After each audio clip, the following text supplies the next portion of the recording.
Back to the show. Many thanks for staying with us. Now, the Nigerian general elections that started on Saturday were marked by violence with many deaths reported. We'll bring you more of the videos on that as we go along. But today, the Independent Election Commission has begun collating the ballots. The collation process is underway as we speak. So far, the results of a number of states have already been declared. Osun, Ekiti and Federal Capital of Abuja have been declared. Now, President Muhammadu Buhari's All People Party is set to be leading in the ballots counted so far. These are the results. These are the results of the Ekiti state. We're bringing you that as well. But out of, well, these are the results. You have a look.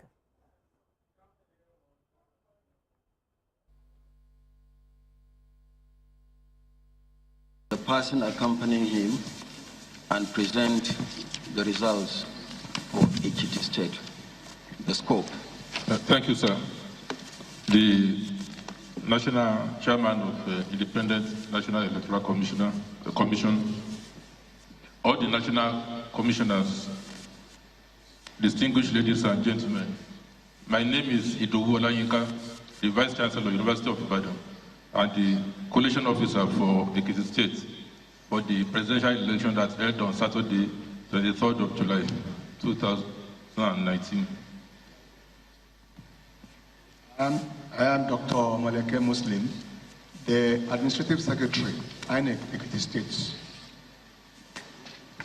I will now take us through the result of the presidential election in Ekiti State. The election held in all the 16 local government areas of Ekiti State. The total number of registered voters in Ekiti State stands at 899,919. 899,919. That is the total number of registered voters. Then for this election, the number of accredited voters is 395,741. 395,741. That's the total number of accredited voters for the election in Ekiti State. So I now take us through the votes recorded by each of the 73 political parties.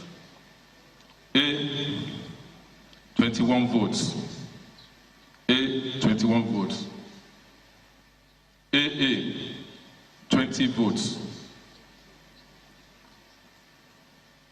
AAC, 400. Sorry, Scope. We'll be repeating the figures twice. Twice, for each party. Okay, sir. I start all over. A, 21.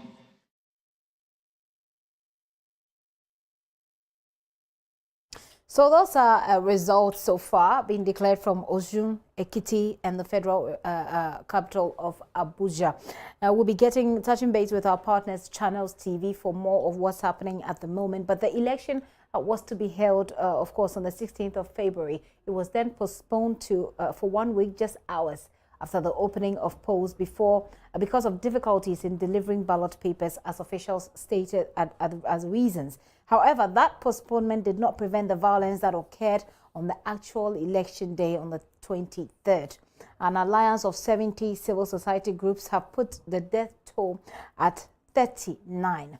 Well, I do have Dr. Franklin Oduro on the phone. Oduro-Sai on the phone. He's observing the elections in Nigeria for the Coalition of Domestic Election Observers. Dr. Oduro, thank you very much for your time this afternoon. Good afternoon. I trust that you can hear me very well. Do you share with us your observations so far? Well, thank you. And just to correct yourself and your viewers, I'm not Oduro-Sai, I'm just Franklin Oduro. Yeah, I beg your pardon. I made that slip. Yes, and I'm also just leading the CDD team here as well. So just you are leading the CODEO team? Yeah, and the CDD team. The CDD team, right. Yeah, okay. Yeah, so, and your question was? I wanted for you to share with us your observations. You're observing the elections so far. Now we're getting reports of violence, of people who have died, etc. But we just want you to share with us what your observations are. Yeah, well, Thank you again. I think, first of all, and as you rightly said, the election on Saturday witnessed some unfortunate violence in some parts of Nigeria. I must say that this wasn't a widespread violence. You can talk of Lagos, some polling units in Lagos State, and then also Rivers State and Delta State in the southeast. Apart from that, there was some reports of Boko Haram attack in parts of the northern part of Nigeria. But that did not stop Nigerians from voting. I think, generally speaking, the conduct of the election has been peaceful, apart from the skirmishes and violence and deaths that we have recorded, which is very unfortunate. The day after the polls have been calm, as you rightly said, the results are trickling in. The Nigerian Electoral Commission has a very elaborate way of collating results and presenting results. Returning officers from all the states, and we are talking of 36 states plus the Federal Capital Territory, they have to physically travel to Abuja and present hard copies, paper copies of the tallying and the collation. Wow. And this started this morning. So far, we've had 5 results coming in presented to the INEC here. We've had Osun State, we have Ekiti State, we have Kwara State, we have Nasarawa State, and then also the Federal Capital Territory. Those results have been announced and presented to the INEC officials here in Abuja. So, I mean, the violence that we've witnessed or that we've recorded, has there been any reasons as to what really caused them? Well, there are all kinds of reasons and speculations around what happened. There's one school of thought that suggests that those kind of violence took place in certain specific areas to suppress voters in strongholds of one of the parties, and therefore suspected supporters or hooligans or if you want to call it vigilante groups from other parties went to those specific places to disrupt voting, to disrupt ballot papers that have been cast, to threaten people, election officials, so that they don't come out to vote, because the INEC, the Independent National Electoral Commission guidelines are specific when things like this happen. Results of voting in those particular places sometimes get cancelled, and therefore there may not be a rerun. As we speak, there are some polling units that were cancelled because of this violence, that rerun have not taken place. So we don't know whether they're going to have a rerun in those polling units, because card readers, the machine that read the voter card and also do the tampering, check the plans, where some of them were destroyed. So there are all kinds of reasons that are being put around in terms of what caused the violence. But as you know, this is not the first time in elections in Nigeria, and indeed in Africa and even in Ghana, we ourselves have recently saw some election-related violence in the Ayawaso by-election that took place in January.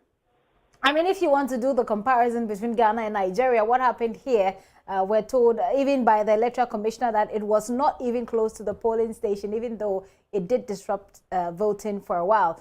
What we're seeing videos of people actually taking ballot boxes and splitting them open and just emptying the ballot papers in those ballot boxes. I mean, that's quite bizarre. Yes, I agree with you. It's quite bizarre, quite brazen, and quite in the open day, and people are around and people are modern, and yet people still are bold enough to go and take those actions, take ballot papers, prevent people from voting, stood out. In fact, in some parts of in River State, the kind of shooting that occurred. I don't know if you saw that video. It's like a movie, right? It's like an action movie. That a Nigerian friend of mine was just telling me that he didn't. He normally watches American action movies, but for seeing this, he was satisfied for that particular night because he has just seen his action movie happen right there in his face, in his country. And it's very worrying. And I think it's not just about Nigeria, but we need to look at all of these things in the context of Africa, in the context of elections in Africa. Why should we,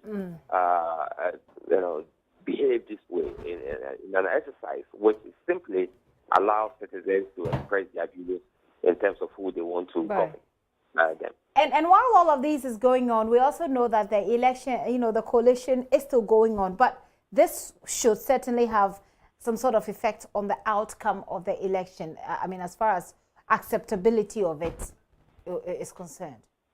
No, of course. I mean, we hope and pray that it doesn't create or generate any violence, because results, as I said earlier on, only 5 states, 4 states plus the FCT have been announced. We don't know the direction that is going to go in terms of who is going to win between the APC led by incumbent Buhari and then the main opposition led by Atiku. So we don't know what is going to happen. But if we want to go back to history, in 2011, we saw some violent action immediately after the results were declared for the PDP, and then the then CPC, which was led by the current president Buhari, supporters went to the street in Kaduna and other parts where a lot of deaths occurred. We hope and pray. The observers here, both international and the local domestic groups and friends of Nigerians, are all pleading with Nigerians and for candidates to accept the results as declared by the INEC, if only those results are legitimate and free and fair. Okay. All right. Well, finally, before I let you go, Doc, when do you envisage this will all come to an end? Between today and tomorrow? Yeah, we in fact, the results were supposed that the Coalition Center, as I said, they have this elaborate and very tedious process. We're talking about the ballot paper that has 23 candidates and for president, and the collation process is very tedious, and they also have to physically travel with the hard paper documents to Abuja. It's about 5 p.m. here in Nigeria, and we've only done 5 out of the 37. So we are looking at this process going on throughout this evening and the night and maybe tomorrow. I suspect that by the end of tomorrow, Tuesday, we should have some ideas as to what and when the final results will be declared with respect to the presidential elections. Thank you very much, Dr. Odrell. Dr. Franklin Odrell there, he is leading the CDD team, which is part of CODEO, to observe the elections ongoing in Nigeria. As I indicated earlier, the coalition is ongoing, but the entire process has entered day 3. Hopefully it ends soon, and we'll be here to touch base with our partners, Channels TV station, to bring you some more